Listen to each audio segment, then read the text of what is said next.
Y nos vamos elevando hacia llegar a nuestra altura de crucero y a la velocidad de crucero.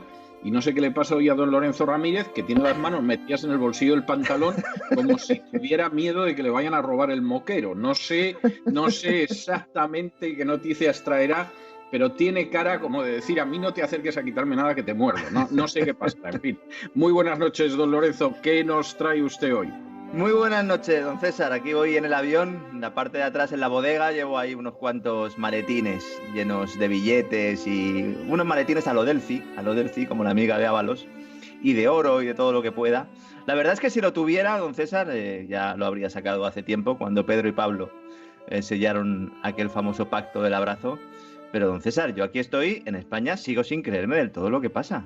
Es decir, si hubiera un manual de cómo destruir un país y llevarle camino del infierno, pero además el primero, con tridente y todo, creo que la estrategia del gobierno español vendría en el primer capítulo, casi en el prólogo del libro, ¿no? Sí, Pablo Iglesias decía que iba a saltar los cielos, que va a sumir en los infiernos al país, aunque él seguramente debe sentirse en el cielo, porque un personaje como él, que ha conseguido el casoplón que tiene y encima con vigilancia policial y no le van a entrar los ocupas ni nada, debe estar encantado de la vida.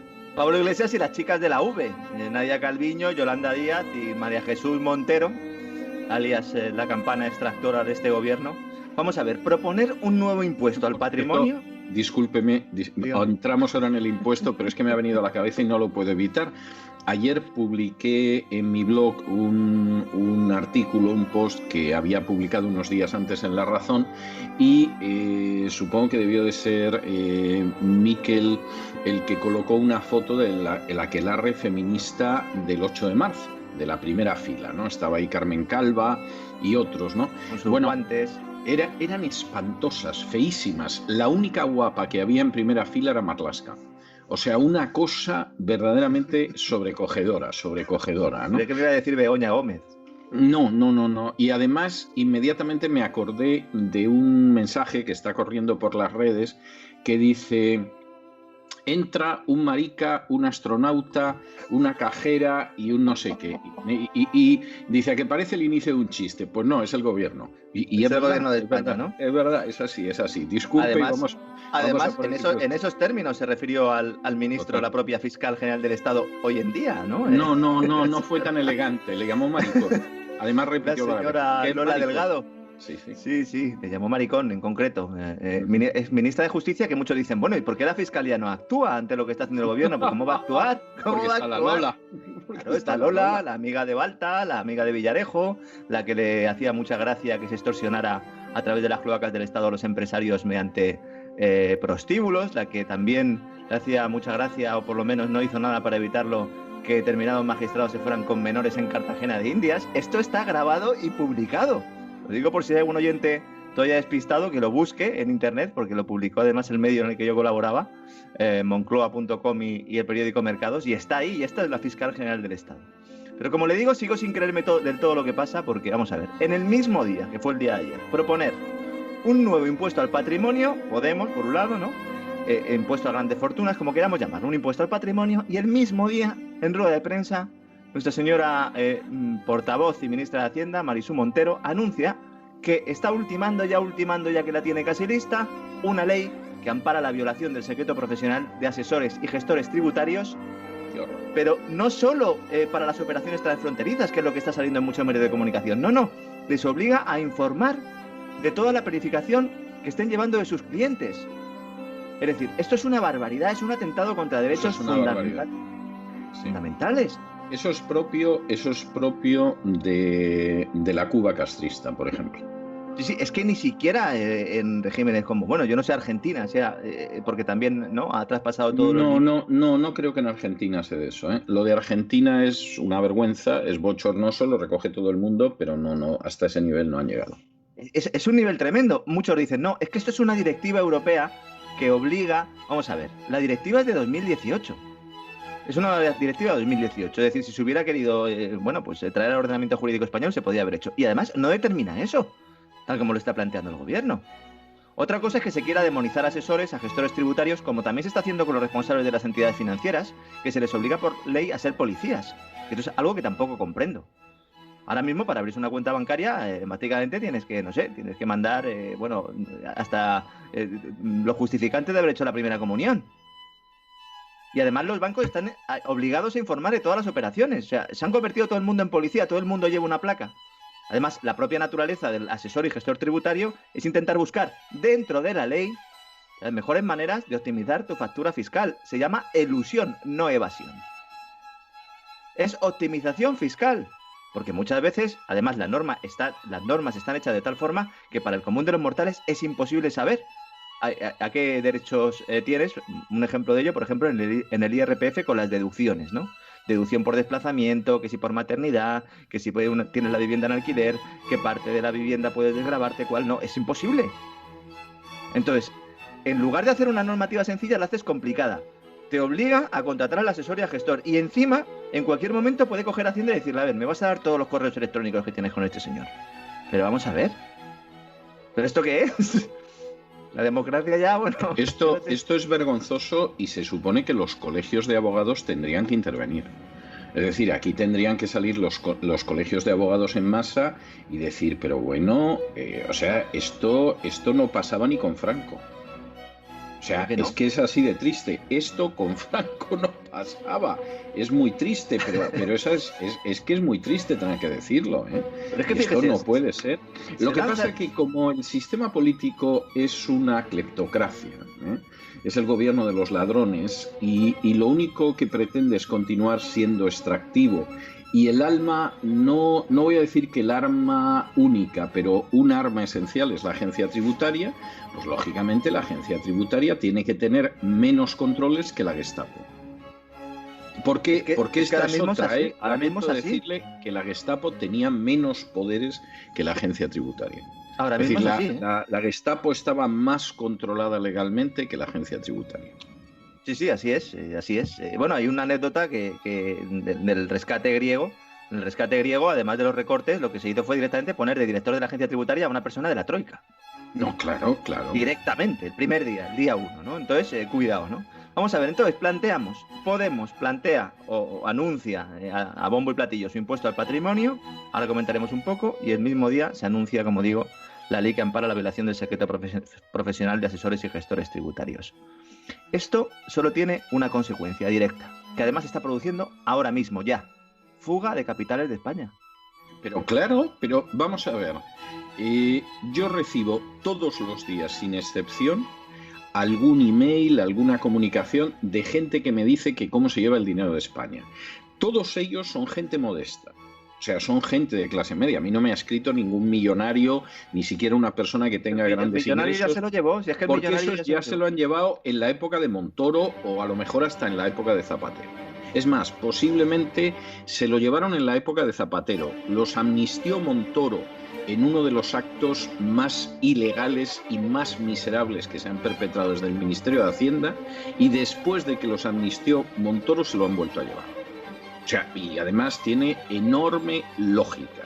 Por cierto, a los que amnistió Montoro eran todos delincuentes fiscales además. Pero bueno, esa es otra historia. Ahora se lo han vuelto a llevar y tienen asesores fiscales para llevárselo con toda la tranquilidad del mundo. La gente que ahora mismo está angustiada, pues es la gente de las pobres clases medias que se ven venir las coces y que efectivamente se van a encontrar con una situación tremenda. Además el gobierno están aumentando mucho los depósitos bancarios, claro, porque todo el mundo está asustado, nadie quiere invertir y entonces aumentan los depósitos bancarios. Y dicen, pues mira, estupendo, pues ¿cómo les podemos quitar el dinero de estos depósitos? Bueno, pues vamos a crear un impuesto de patrimonio o vamos a modificar el ya existente, que ahora hablaremos de eso, ¿no? Pero en principio lo que plantea Hacienda, sobre todo con el tema de los asesores, ella dice que es fundamental tocar todas las figuras impositivas, lo siguen diciendo, para garantizar el estado de bienestar. Es decir, admite sin rubor alguno que tiene derecho o que tiene facultades para traspasar la ley, porque la caja pública está vacía, dinero que se han gastado ellos, no me lo he gastado yo, se lo han gastado ellos, y para no cometer un delito se crea una nueva ley. O sea, este es el positivismo jurídico en su peor sentido. No, bueno, yo cojo y digo, no, la ley es lo que diga yo, que soy el gobierno, y también soy el Estado, ¿qué leches? Yo también soy el Estado. Y claro, yo manejo las fuerzas y cuerpos de seguridad, es todo, manejo todo, me pongo por encima de la agencia tributaria, la ley está por encima de mí. ¿Qué no? Pues una nueva ley, derecho a la carta. Este es el camino hacia el totalitarismo, ¿eh? Totalmente, no. Estas son las manifestaciones del totalitarismo. Y esto no es el camino, esta es una de las primeras. Es ya una manifestación, estaríamos ya en ese contexto. Exactamente. ¿No? Vamos a ver, nadie se da cuenta en la Moncloa que este tipo de decisiones políticas fomentan la fuga de capitales, que a su vez ya se ha fomentado planteando que cualquier ajuste presupuestario se hará subiendo impuestos. Ojo, que no está la situación como para favorecer aún más la salida de dinero del país. Pues insisto, todo el que tenga un buen dinero ahorrado le habrá faltado tiempo para intentar llevárselo a otro país antes de que se ponga en marcha la nueva normativa, ¿no? Es que además, este tipo de cosas cuando se hacen, sigo estando en desacuerdo absoluto, pero cuando se hacen con nocturnidad y alevosía. Y esto se hace un domingo por la noche.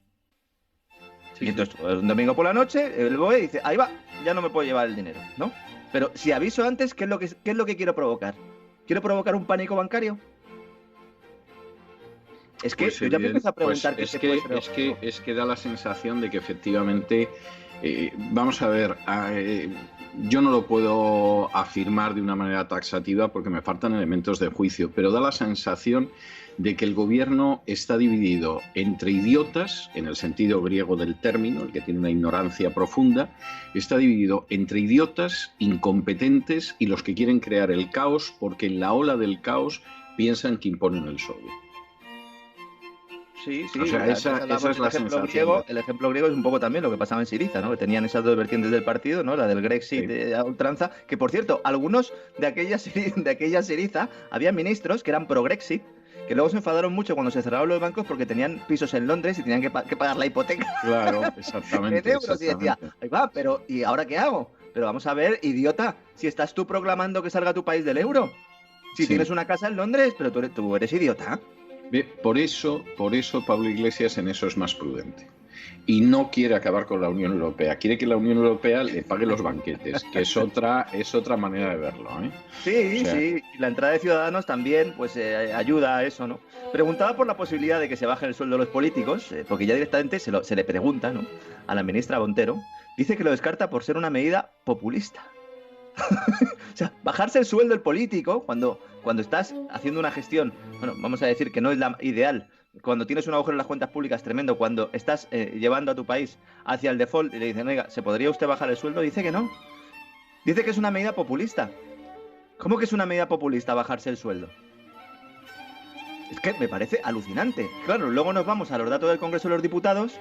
Esto lo sabe poca gente. En los 2 meses últimos, en los que no ha habido apenas actividad, en los que vemos a Carmen Calvo tirada allí con el chal encima, que parece que le falta la cerveza y los pistachos, cuando vemos el Parlamento prácticamente vacío, que parece que de alguna manera lo hacen como una especie de teatrillo para que parezca que están trabajando. En los 2 últimos meses, en dietas y subvenciones, se han llevado los diputados españoles en el Congreso y en el Senado 13 millones de euros. No está nada mal, ¿eh? No está nada mal. 13 millones de euros, pero ¿qué dietas de desplazamiento, señores? ¿Qué dietas? Sí, lo primero que tenían que haber hecho ustedes, como se ha hecho en otros países, no, vamos a ver, a partir de ahora, 0 dietas, 0 tal, me reduzco el salario 1/3. Sí, con todo lo que se han llevado y con todo lo que se están llevando, es que además sería una medida que incluso les reforzaría, les podría dar más legitimidad. Pero es todo lo contrario, es que son cutres hasta para eso, don César. Sí, lamentablemente es así. Seguramente porque más de uno no tiene ni donde caerse muerto y porque se gastan el dinero, porque hay diputados que tienen unos trenes de vida que son tremendos, ¿no?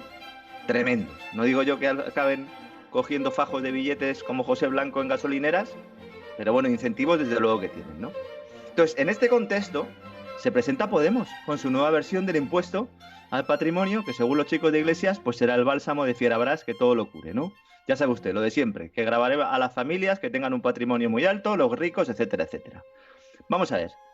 En España, en muchas ciudades, sobre todo por el precio inmobiliario, pero también porque hay gente que tiene planes de pensiones, tiene activos, a lo largo de la vida de una persona puede haber acumulado una familia un patrimonio de más de 1 millón de euros, que es el que se ha establecido un poco no, es el que establece Podemos, a partir del cual empieza el saqueo.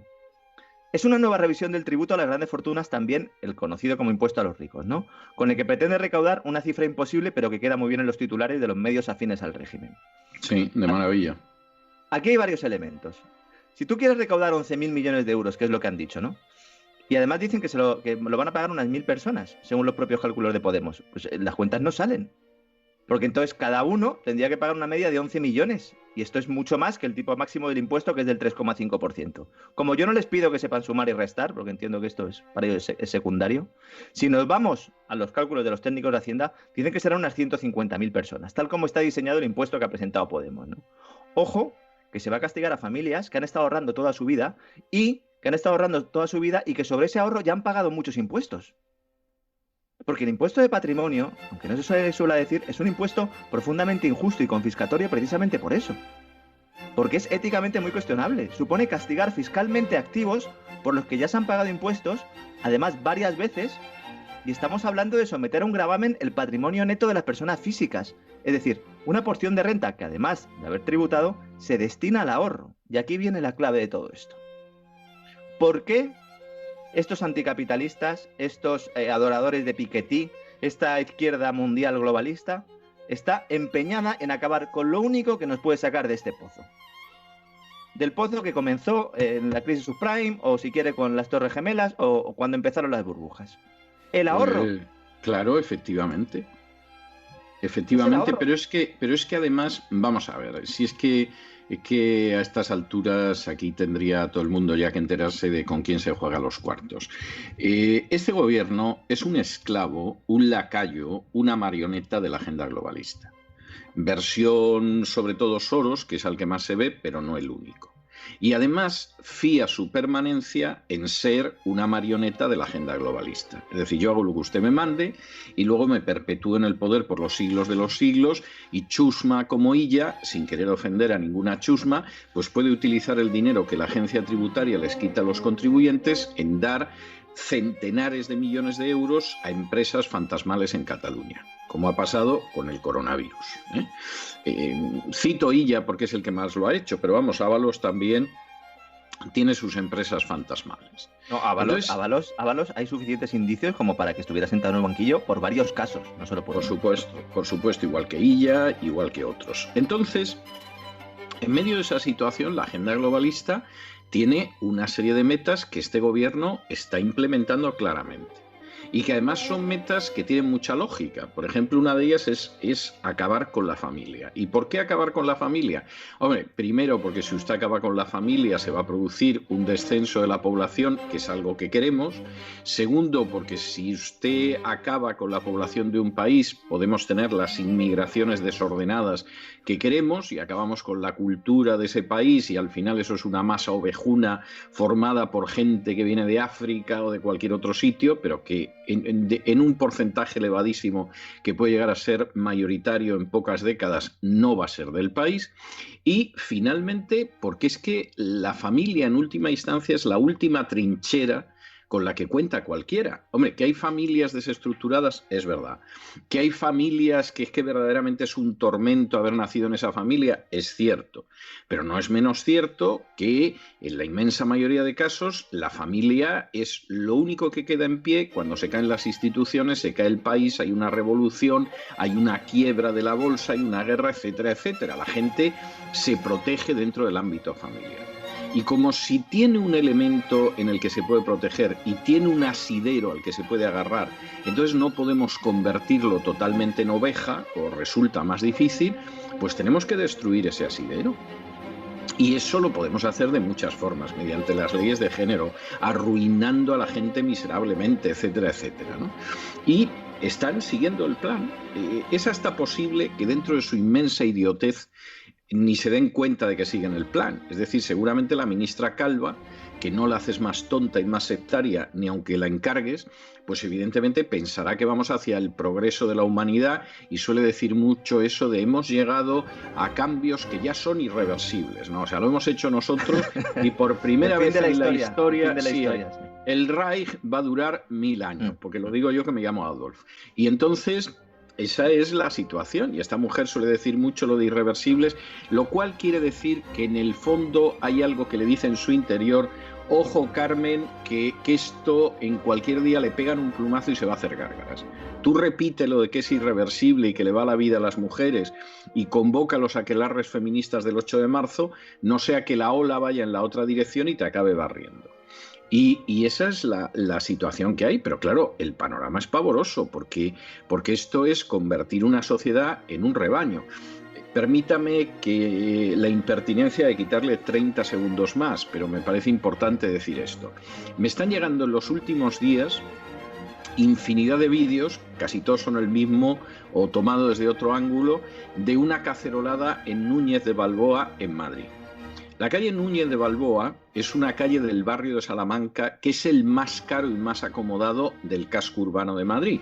No es urbanizaciones del extrarradio como La Moraleja, pero dentro de Madrid todo el mundo sabe que el barrio de Salamanca es el barrio más caro y Núñez de Balboa es una de las calles más acomodadas, igual que la calle Ayala, que está al lado.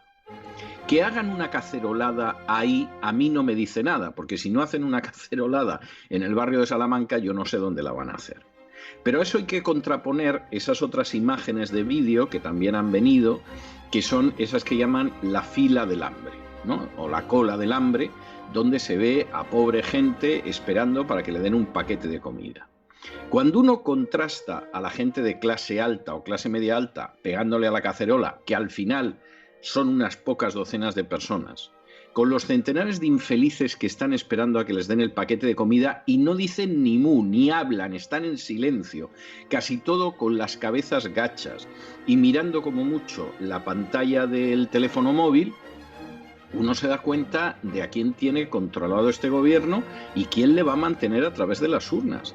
El día que yo vea que los de las colas del hambre se dedican a dar caceroladas en el Puente Vallecas, en el Pozo del Tío Raimundo, en el barrio del Pilar, en Aluche, en Móstoles, etcétera, y son unas caceroladas masivas, entonces, y vea que en fin, los de Núñez de Balboa pues tampoco es tan importante, ese día yo a lo mejor pienso, mira, puede haber una reacción popular. Pero a día de hoy, la cacerolada es en el barrio de Salamanca. Y la gente en situación más humilde agacha la cabeza y está esperando a llegar al pesebre para que le den el pienso. Espera su bolsa o su paquete de Soylent Green, ¿verdad? Exactamente. Lo ha clavado usted.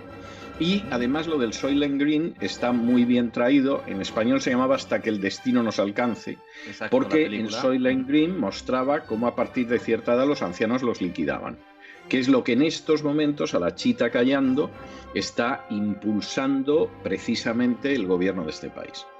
O sea que es que la cosa no puede ser más clara. Pero es que además esa tendencia, ¿no? O esa ideología que subyace detrás de todo lo que está ocurriendo se combina en el ámbito económico con el pensamiento único que en su momento ya, pues esa mezcla entre Keynes y todos los economistas neoclásicos, que es el batiburrillo que se imparte en las universidades, que prácticamente han conseguido que ese pensamiento único considere que lo que hay que perseguir es el ahorro y que el hecho de que haya gente que tenga saldos en tesorería, es decir, depósitos bancarios, es algo a perseguir, porque es increíble que el dinero esté en las cuentas corrientes. ¿Cómo puede ser? ¿Por qué no va a inversión? Pues no va a inversión porque están ustedes allí, en las academias, están ustedes allí en los gobiernos, que están deseando, en cuanto ese dinero salga, robarlo.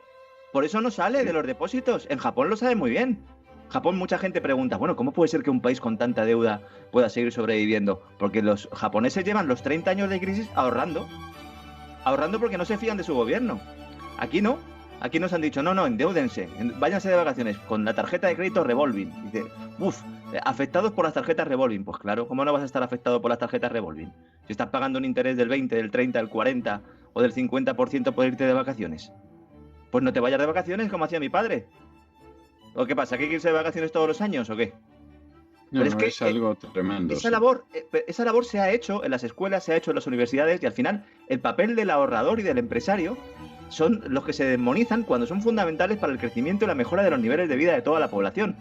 Es verdad que estamos en una crisis tremenda, nos vamos a enfrentar a una depresión de caballo, pero como encima persigamos al capitalista, persigamos al empresario y sobre todo el ahorrador, que es gracias a que hay un ahorro, eso luego se puede canalizar a inversión, si hay seguridad jurídica, si hay impuestos bajos. ¿Para qué? Para generar crecimiento económico, para generar productividad. Y así, cuanto más capital tenga un país, mayores serán los salarios reales, si además tú permites que haya mercados libres que permita fluctuar los precios, también a la baja, la famosa sana deflación, para que haya una ganancia de poder adquisitivo, aunque desciendan los salarios nominales. Todo esto que estoy contando yo está escrito desde hace más de 150 años. Sí. Y está enterrado que muchos economistas me escriben y me dicen, bueno, ¿y esto? Digo, pues hay muchos libros, la escuela austríaca defiende esto, pero hay otras escuelas, o dentro del mundo monetarista y neoclásico también hay algunos economistas que plantean esto. Esto está escrito desde hace mucho tiempo. Y además, existe la prueba de que es así. Es necesario bienes de capital, es necesario que haya inversión. No podemos crear el dinero como si fuera el Monopoly y darle, y darle, y darle. No podemos. Bueno, yo recuerdo, porque claro, como ya tienes cierto número de años y no estás en la tontería de la memoria histórica, sino en la historia que tienes en la memoria, que es una cosa muy distinta, yo recuerdo a Marcelino Camacho, miembro del Comité Central del Partido Comunista, secretario general de Comisiones Obreras, diciendo que en la sociedad actual, aunque a algunos no les guste, es inevitable una acumulación de capital. Y es inevitable una acumulación de capital por la sencilla razón de que es que si no, ni se pueden crear empresas, ni puede haber empleo, ni nada. Claro. Entonces, claro, que Marcelino Camacho, que a fin de cuentas era un modesto empleado de la Perkins, que vivió toda su vida modestísimamente, estaría aterrorizado viendo lo que ha hecho, por ejemplo, Pablo Iglesias, tuviera claro que efectivamente para que un país funcione tiene que haber una acumulación de capital, porque si no es imposible, y esto es elemental, que él lo tuviera claro y tengas que ver lo que hace este gobierno, tú dices, bueno, es verdaderamente para echarse a temblar. Y a mí lo que más me preocupa de esto, porque si dijéramos, no, es que es este gobierno, no, es que, insisto, es una tendencia global. Incluso partidos que se hacen llamar conservadores también tienen este tipo de visión. Y claro, los nuestros ya, como van, sus modelos son Argentina, son Venezuela, son Cuba, pues claro, estamos perdidos, ¿no? Pero bueno, hay en otros países... Y además tiene lógica porque forma parte de la agenda globalista, y la agenda globalista es transversal. Es decir, no está solo en la izquierda, desgraciadamente es transversal, ahí está Rajoy. O sea, es que esa es la tristísima realidad, no tiene la cosa más vuelta de hoja y entonces aplican la misma política. Pero si es que oyes a la gente del Partido Popular y salvo 4 cositas, es un programa que al final es el mismo de la agenda globalista y va detrás de arruinar a la gente y de someterla económicamente exactamente igual. Claro, lo que pasa es que cuando quieres ser el primero de la clase, en este caso, ¿no?, el promotor de la agenda globalista, cuando tienes el país hecho unos zorros, pues económicamente lo puedes pasar mucho peor que el resto, ¿no? Por ejemplo, Francia ya aprobó un impuesto de patrimonio o reformó el impuesto de patrimonio en el sentido un poco que planteaba Podemos, ¿no? ¿Qué pasó? Pues lo que es obvio, se hundió la recaudación del impuesto de patrimonio. Naturalmente. Pues es que esto cualquier economista, aunque sea de izquierdas, lo sabe, ¿no? Otra cosa es que me digan, no, vamos a subir un impuesto, que el impuesto del IVA, que fíjese, al final todo el mundo, es verdad que puedes dejar de consumir determinados elementos, pero la factura de la luz la vas a pagar, ahí va su IVA, ahí va tal, y ahí, eso te lo vas a comer. Vale, perfecto, lo puedo entender, y que diga, un economista, necesitamos dinero y vamos a saquear, incluso los depósitos bancarios los saqueamos. Pero es que una medida de este tipo es profundamente injusta, como he dicho, atenta contra los principios básicos de la democracia, porque, insisto, es que estamos hablando del derecho de propiedad, porque es ahorro que ya ha pagado impuestos previamente, ¿no? Que además prácticamente todos los fiscalistas coinciden en esto, ¿no?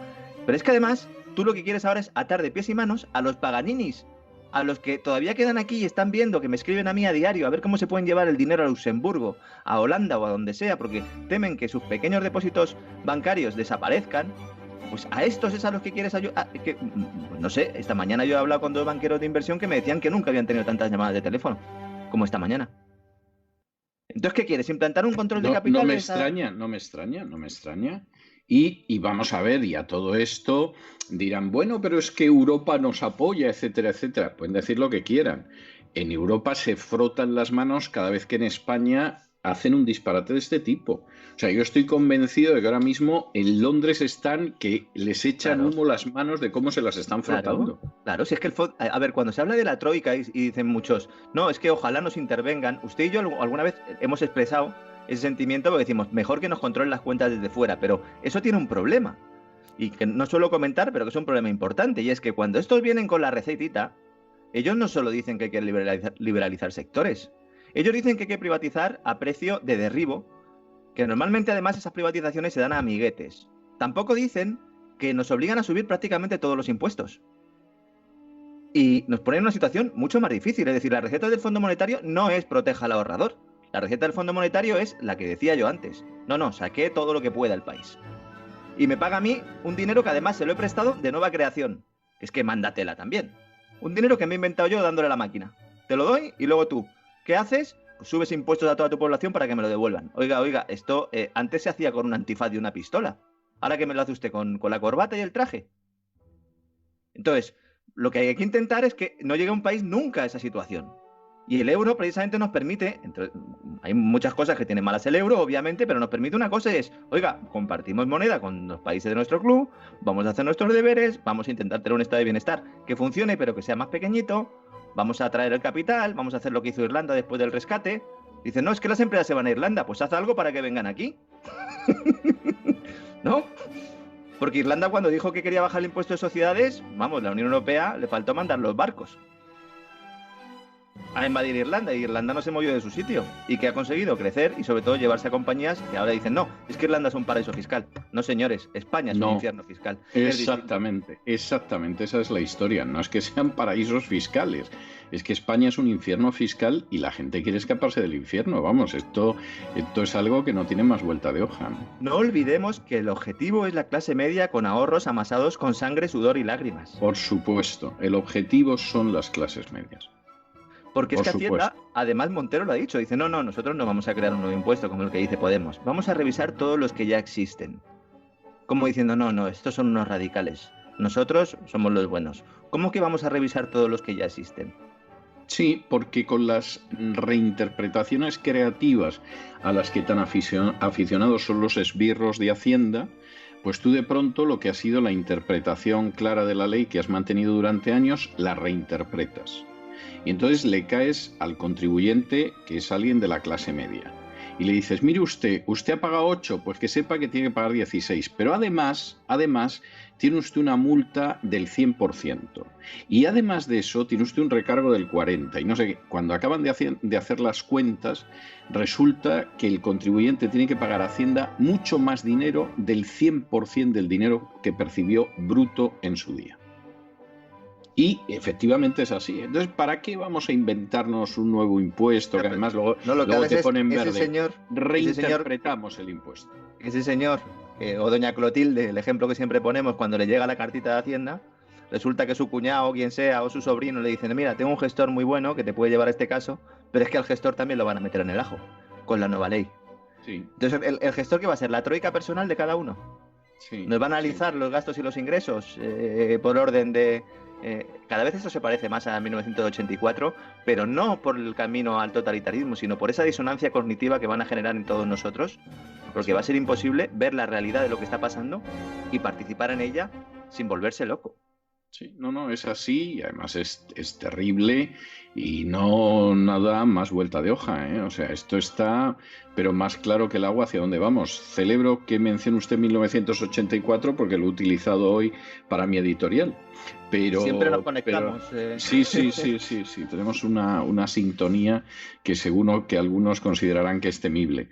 Y y es así, o sea, no tiene más vuelta de hoja, o sea, finalmente no tiene más vuelta de hoja. Don César, muchas pymes están preocupadas y me dicen, bueno, habla también de nosotras porque en el programa se habla mucho de grandes cifras económicas, a mí me gusta dar tendencias, sobre todo para que se comprendan los movimientos globales que hay, ¿no? Mañana hablaremos un poco de la Reserva Federal y un poco más de Banca Central, pero vamos a ver, cuando se le pregunta a Montero, bueno, ¿y usted qué figuras son las que dicen, no, aquí hay que focalizarse en los grandes ahorradores, es decir, la clase media de la que le hablaba antes, clase media que lleva ahorrando, entre otras cosas, para mantener a esos hijos y a esos sobrinos y a esos nietos que a lo mejor no trabajan en 5 o 10 años.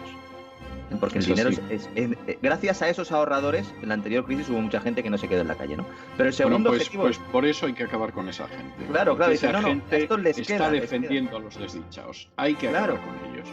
Claro, están defendiendo a los desdichados y además pues tienen un carácter bastante conservador porque para eso han ahorrado y no les han engañado las entidades financieras, ¿no? Pero es que el otro objetivo son las empresas. Pero vamos a ver, ¿cómo va usted a subir impuestos a las empresas? Señores, que las empresas españolas están con el agua al cuello. Las multinacionales están financiándose a coste reducido por el rescate continuo del Banco Central Europeo que explicaba yo ayer. Pero es que las pymes, que son las que sostienen el tejido productivo español, están cerrando porque el gobierno no les permite reducir su factura fiscal ni laboral, condenándolas a la desaparición. Los últimos datos que tengo de la segunda quincena de marzo y y las 4 semanas de abril, un mes y medio, se han cerrado 133.000 empresas.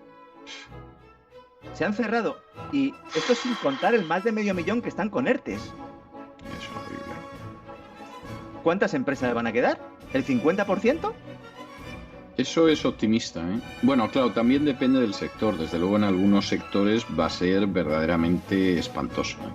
Mire, la cifra de 133.000 empresas destruidas, cerradas, a cal y canto, en marzo y en abril, de segunda quincena de marzo fundamentalmente, nos retornan a los niveles de hace 20 años. 20 años de creación empresarial a la papelera. 20 años, sobre todo en los últimos 5 o 6, en las que las pymes españolas se habían especializado además en la exportación. Que hemos hecho un esfuerzo el tejido productivo español, sector privado, de desapalancarse, es decir, ir reduciendo progresivamente deuda y al mismo tiempo siendo más competitivo y al mismo tiempo cobrando menos dinero, por lo tanto, haciendo el mismo trabajo, siendo más productivo, mientras los políticos estaban aquí, que si hago un gobierno, que si hago elecciones, que si no hago elecciones, estos que no van a subir los impuestos ahora, que no han trabajado en su vida, no han estado haciendo absolutamente nada durante todo este tiempo y el sector privado se ha abrochado el cinturón. Lo digo porque habrá algún momento en el que nos digan, no, es que claro, como hemos vivido por encima de nuestras posibilidades... Sí, eso es lo que siempre, exactamente. Yo cuando he oído esto, es que hemos vivido por encima de nuestras posibilidades, que fue algo que empecé a oír en la etapa socialista de Felipe González, es decir, antes de la etapa de Zapatero. Y yo cada vez que lo oía decía, ¿habrán sido ustedes los que hayan vivido por encima de sus posibilidades? Porque vamos, yo he ido muy ajustadito durante años, pero vamos, sobreviviendo como podía después del hachazo que me daban de impuestos, ¿no? Y me va a decir usted a mí que yo he vivido por encima de mis posibilidades y ustedes no, o sea, ustedes han sido absolutamente ejemplares, ¿no? A ver, de estas cosas que efectivamente te crean una indignación inmensa. El sistema de la seguridad social español, tal como está diseñado, que no ha sufrido ninguna reforma notable, por mucho que nos estén vendiendo motos, es fundamentalmente insostenible y es precisamente un ejemplo de vivir por encima de nuestras posibilidades. Sí. El estado de bienestar... Eso sí es vivir por encima de nuestras posibilidades. Claro. Es decir, lo que depende de ellos, que es hacer una reforma a un sistema que sea sostenible, y cuando digo sostenible no digo que sea verde ni todas estas tonterías de ahora, no, digo que sea sostenible, que se pueda mantener en el tiempo, que los ingresos sean suficientes para cubrir los gastos. Algo esencial en cualquier sistema de protección. Esencial. Pues aquí no. Y las pymes, la asfixia financiera es total. Encima los empresarios y autónomos que han decidido arriesgarse y mantener el negocio con los famosos créditos ICO, que yo desde el primer día dije, señores, el que tenga dudas sobre la viabilidad del negocio, que no pida un crédito. Porque va a estar, el crédito lo va a pedir, luego va a pedir otro, luego va a pedir otro, y esto es como el que va a jugar. Porque si tú no puedes abrir, lo único que vas a hacer es generar un agujero mayor y al final, ¿qué vas a hacer? ¿Te vas a pegar un tiro o te vas a ir a Brasil para que no te reclamen el dinero? Aún así, los que se han arriesgado porque confiaban en su carácter emprendedor y de alguna manera a lo mejor también porque confiaban en el gobierno, se han encontrado que el programa de avales de los créditos ICO, anunciado a un platillo por el gobierno, es más falso que un euro de madera. Entre el gobierno y la banca se cruzan las acusaciones porque el dinero no llega.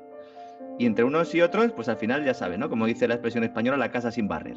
La situación clásica, ¿cuál es? La de un pequeño empresario acude al banco, pide una cantidad modesta, 10.000, 20.000 euros, para hacer frente a los costes fijos, entre ellos los fiscales, que esto la gente de fuera de España es que no lo entiende y no me extraña que no lo entienda, sobre todo la gente anglosajona. ¿Cómo puedo yo, gobierno, avalar a un señor para que pida un crédito para que me pague los impuestos? ¿Pero esto qué es? Pues lo que tiene que hacer usted, si considera que eso es una política, pues y no cobre esos impuestos. ¿Cómo va a hacer que se endeude una persona para que tenga aún más complicaciones en el futuro? Sí, no lo entiendo, ¿no? Sí, no, pero es así, es así. Y el banco le dice que sí. Y a los pocos días le comunica, a los 2 o 3 días normalmente, te llaman y te dicen, ni hablar del peluquín, no hay crédito, hijo. Y dice, bueno, entonces, ¿a quién se conceden los préstamos? Pues a grandes empresas que no están tan al borde del abismo como las pequeñas. Exactamente. Es decir, que los necesitan menos. Claro. Son empresas, por cierto, que van a despedir hasta el tato en 2 o 3 meses. Todo hace pensar que sí. Claro, entonces, más de un mes después de la puesta en circulación de esta financiación, solo 1 de cada 10 pymes y autónomos han logrado recursos para poder pagar nóminas, impuestos y facturas con estos créditos, y solo el 20% de los que habían cursado la petición. Es decir, unas 400.000 pymes y autónomos se han quedado fuera. 400.000 pymes y autónomos se han quedado fuera. Es que estamos hablando de unas cifras es que son mareantes. Son mareantes. Sí. Y luego hay otro caso que me ha llegado también, varios de ellos, en el que el banco La Caja da el visto bueno, concede el crédito y el dinero no llega nunca. ¿Y sabe por qué pasa esto? Porque los bancos están comercializando las líneas ICO, aunque ya hayan agotado la cuota que les asigna el gobierno, esperando que llegue el siguiente tramo. Anda, qué bien. No se han liberado todos los tramos. Qué bien, qué hábiles son en los bancos. No me extraña que con lo que se sacrifican por los ciudadanos, luego, pues claro, sean los primeros a la hora de quedarse con el dinero. O sea, sí es lógico, porque hay que ver cómo se sacrifican por los pobres ciudadanos. Y colocándoles productos propios. Exactamente. Productos propios. Exactamente, sí. Claro, aprovechando que el Pisuerga pasa por Valladolid, claro, como ellos ahora tienen dinerito del carry trade, que explicamos ayer, cogen el dinero, incluso les paga el Banco Central y luego lo invierten en deuda pública, a ver esa deuda pública si luego se rebaja la calificación, qué pasa con esos balances de los bancos, ¿no? Vamos, estoy que se me caen las lágrimas de emoción, ¿eh? Yo no sé, es que, insisto, de verdad, lo de los bancos si usted me dice a mí el 1 de enero, bueno, o el 6 o 7 de enero, después de hablar de que se presentaba un año relativamente tranquilo después del acuerdo de China y Estados Unidos, recordará usted que empezó el año relativamente optimista, usted me dice, haga usted un plan de qué decisiones económicas se tienen que llevar a cabo en España para hundir la economía. Yo hubiera hecho todo lo que ha hecho el gobierno hasta el día de hoy. Sí. Absolutamente todo. Lamentablemente Mentir, es así, no bajar impuestos, ocultar la realidad hasta que ya no puedo más, felicitarme de que tenga 10 millones de personas viviendo de las prestaciones públicas, hacerme la víctima para pedir dinero a Bruselas, etcétera, etcétera. Meter a Ciudadanos en todo el fregado para que le dé un poco de carácter un poco serio a toda la... Sí. Eso es, ¿no? Entonces, cuidado, porque fíjese, la decisión del gobierno ahora de aplicar la cuarentena a los extranjeros, ¿no? Pero vamos a ver, ¿esto por qué no se ha hecho antes? ¿Por qué se hace ahora? ¿Por qué se hace el 13 de mayo? Vamos a ver, esto había que haberlo hecho antes, no ahora. Si esto lo haces antes, controla la pandemia, etcétera, etcétera. De hecho, en Bruselas están alucinando. Esta mañana otra vez he vuelto a hablar con una persona que tiene muchos contactos ahí en la comisión y me dicen, pero vamos a ver, Angela Merkel está como loca hablando con Macron y tal, a ver cómo pueden hacer junto con von der Leyen, con la presidenta de la comisión, para ver cómo aligerar las restricciones en las fronteras a partir del 15 de junio y que haya algún tipo de verano y que de alguna manera pues salvar al sector turístico, ¿no? La Comisión Europea hoy ha propuesto eliminar las barreras y hoy es cuando decimos nosotros, pues ahora cerramos en los aeropuertos. Exactamente. La restricción es que todo extranjero que venga a España se tiene que meter en su habitación durante 15 días. Con lo cual no va a venir ni Blas. Claro. O sea, vamos a ver, porque es una de esas cosas que es para pensarla. Vamos a ver, ¿quién de la gente que nos oiga o que no nos oiga, quién se le ocurriría en un momento determinado ir de turismo a un país donde llegas y te encierran durante un montón de tiempo? Es decir, no sé, alguno a lo mejor que haya tenido algún familiar en Guantánamo o algo y quisiera pues probar. Claro, y quiere ver cómo es la experiencia, sí. No, está muy bien visto, ¿eh? Ha estado usted ahí brillando, don Lorenzo. Hombre, aquí en lugar de mono naranja, pues vas con mascarilla. Pero bueno, yo qué sé, un parque temático de... Es que no lo entiendo, de verdad, no lo entiendo. No lo entiendo porque si tú quieres esto, si yo comprendo que la medida había que haberla adoptado, pero insisto, antes.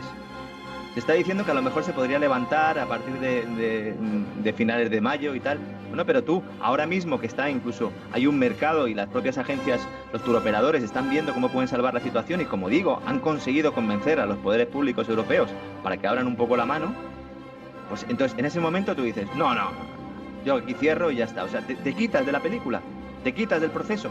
Además lo anuncias como orgulloso. Con las rebajas lo mismo, anuncias que te cargan las rebajas, al día siguiente dices, uy, a lo mejor nos hemos pasado con cargarnos las rebajas. Deje usted a los comerciantes que pongan el precio que les dé la gana. Exactamente. Dejen ustedes libertad al personal para funcionar, para comprar, para vender. Dejen ustedes libertad, es que están tan obsesionados en que lo tienen que hacer todo desde arriba, que claro, ya no tienen capacidad, ¿no?, para funcionar. No, y que desde arriba acaban hundiendo todo, que es lamentablemente donde estamos, y además vigilando, intentando que no pueda existir la más mínima posibilidad de resistir a todas estas cuestiones. Es decir, es así de lamentable, y que incluso la defensa jurídica que tiene un ciudadano, pues esa defensa jurídica al final no existe.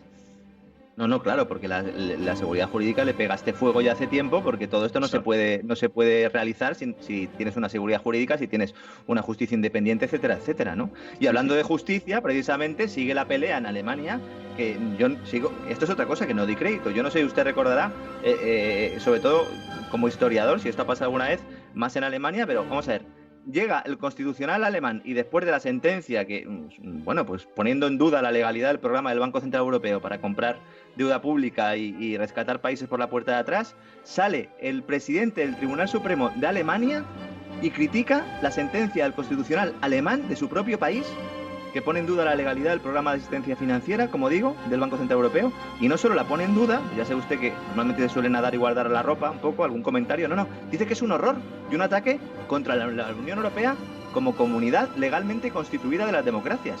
No, es algo espantoso. En Alemania están pasando cosas terribles, ¿eh? Cuestión aparte es que como en los medios de comunicación no sabe nadie alemán, o sea, la única que sabía alemán, que es Rosalía Sánchez, se marchó a Alemania, pues evidentemente, ¿para qué se van a molestar en dar este tipo de noticias y en enterarse y todo lo demás? Y entonces, claro, es una situación verdaderamente tremenda la que se está viviendo en Alemania. En Alemania en estos momentos se están censurando a médicos que están censurando a su vez la gestión que ha hecho de la pandemia Angela Merkel, diciendo que ha sido una exageración, que la gente tiene que salir a la calle, que se ha hecho un gasto tonto en sanidad que luego no ha habido que utilizar, etcétera, etcétera, y que esto es un timo para los alemanes. Y se están produciendo episodios, pero duros, ¿eh? Duros. Y en medio de toda esta situación, pues claro, viene esta bomba que es mucho más seria, claro, por supuesto. Es que es el Supremo llamando, horrorizándose de una sentencia del Constitucional de su país, del país en teoría más serio que hay en Europa, ¿no? Entonces, aquí yo veo un poco la mano de Merkel, ¿eh? Ha dicho, yo no puedo salir a poner a parir al Constitucional, pues mira, sal tú. No me extrañaría nada. En todo caso, muchos se alegran porque dicen, esto supone que el Banco Central Europeo va a seguir comprando. Vamos a ver, en este mundo de expansión monetaria sin fin, en esta era de tipos de interés negativos, que dicen, no, es que esto es ideal para capear la crisis. Vamos a ver, he hablado en muchas ocasiones del perjuicio que tiene para los ahorradores esto, ¿no? Pero, ¿y para los bancos? Es que la política esta de tipos negativos, ahora que también en Estados Unidos se está hablando mucho de los tipos negativos, la Reserva Federal, incluso Trump los ha pedido, esto condena a los bancos a la insolvencia. Sí. Entonces, en un país que sea relativamente solvente o que tenga unos bancos que medio estén bien, ¿no? O que estén de capital relativamente bien y un superávit en las cuentas públicas, pues dice, bueno, no pasa nada. ¿Por qué? Pues porque si algún banco tiene algún problema, como ahora además la Unión Europea me permite meter dinero en las empresas sin ningún tipo de problema y me paso por el arco del triunfo toda la normativa pues de ayudas de Estado, pues si se pone mal, pues inyecto dinero en el sector financiero y ya está. Perfecto. ¿Y España? Según Fedea va a tener un agujero este año de déficit público de más de 150.000 millones de euros, que hemos conocido esta mañana. Entonces, nosotros no tenemos ningún tipo de margen. Ninguno. ¿Es lo mejor aplaudir al Banco Central Europeo para que lleve a la quiebra a los bancos españoles?